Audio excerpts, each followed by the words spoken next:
तो बेहद आसान है समझना कि हाइब्रिड फंड्स क्या होते हैं, क्योंकि कोई भी ऐसा फंड जिसके पोर्टफोलियो में एक से ज्यादा असेट क्लासेस होते हैं वो एक हाइब्रिड फंड कहलाता है। लेकिन क्योंकि हाइब्रिड फंड्स को उनके कैरेक्टरिस्टिक्स के आधार पर अलग अलग कैटेगरीज में रखा गया है और सभी हाइब्रिड फंड्स एक जैसे नहीं होते, इसलिए यह जानना जरूरी है कि हाइब्रिड फंड की कौन सी कैटेगरी आपके लिए हो सकती है सुटेबल। नमस्कार, आप देख रहे हैं हाइब्रिड फंड की पाठशाला and investor education and awareness initiative by Mirae Asset mutual fund.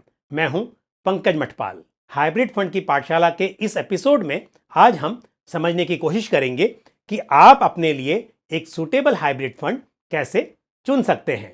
तो चलिए शुरू से शुरू करते हैं। शायद आप जानते होंगे कि हाइब्रिड फंड की कई कैटेगरीज होती हैं, जैसे conservative hybrid fund, aggressive hybrid fund, balanced advantage fund और मल्टी एसेट एलोकेशन फंड इत्यादि। एक उचित कैटेगरी चुनने के लिए कुछ मेन फैक्टर्स हो सकते हैं, जैसे objective of investment, investment horizon and risk appetite of investor. तो सबसे पहले समझते हैं कि कैसे इन्वेस्टमेंट ऑब्जेक्टिव के आधार पर एक suitable category of hybrid fund चुनने की कोशिश की जा सकती है।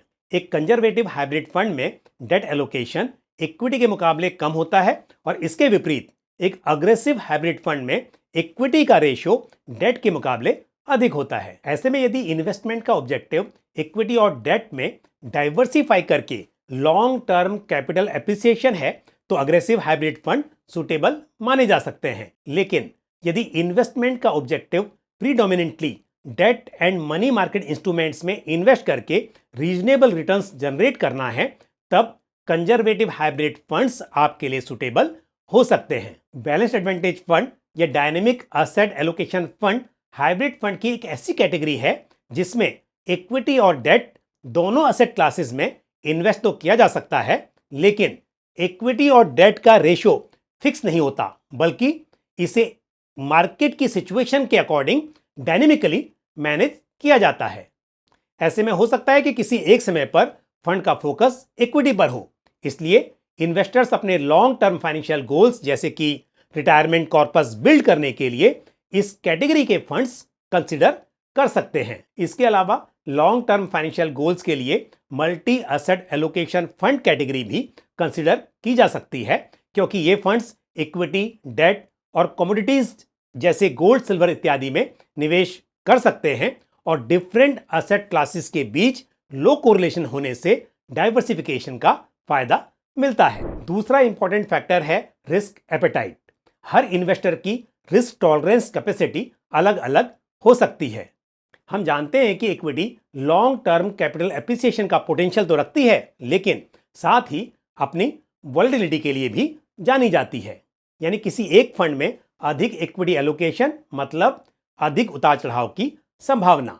यानी इन्वेस्टर्स जो वोलेटिलिटी के साथ कंफर्टेबल हैं वो अपने लॉन्ग टर्म फाइनेंशियल गोल्स के लिए अग्रेसिव हाइब्रिड फंड या बैलेंस एडवांटेज फंड्स चुन सकते हैं। लेकिन ऐसे निवेशक जो बाजार के उतार चढ़ाव से घबराते हैं, उनके लिए कंजर्वेटिव हाइब्रिड फंड्स अधिक सुटेबल माने जा सकते हैं। अगला इंपॉर्टेंट फैक्टर है इन्वेस्टमेंट होराइजन, यानी निवेश की अवधि।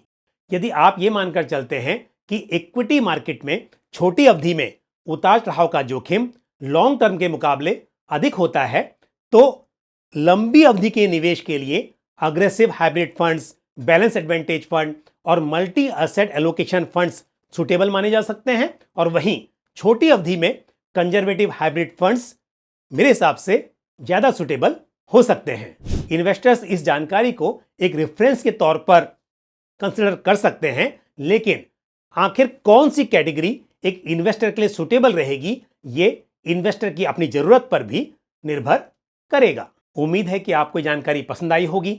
यदि हाइब्रिड फंड से जुड़ा हुआ आपका कोई भी सवाल या सुझाव हो तो आप कमेंट बॉक्स में पोस्ट कर सकते हैं। हाइब्रिड फंड की पाठशाला की इस एपिसोड में इतना ही, लेकिन आप जुड़े रहिए हमारे साथ इस पूरी सीरीज में। इसी के साथ मुझे दीजिए इजाजत। अगले एपिसोड में फिर किसी इंपॉर्टेंट टॉपिक के साथ आपसे मुलाकात होगी। धन्यवाद।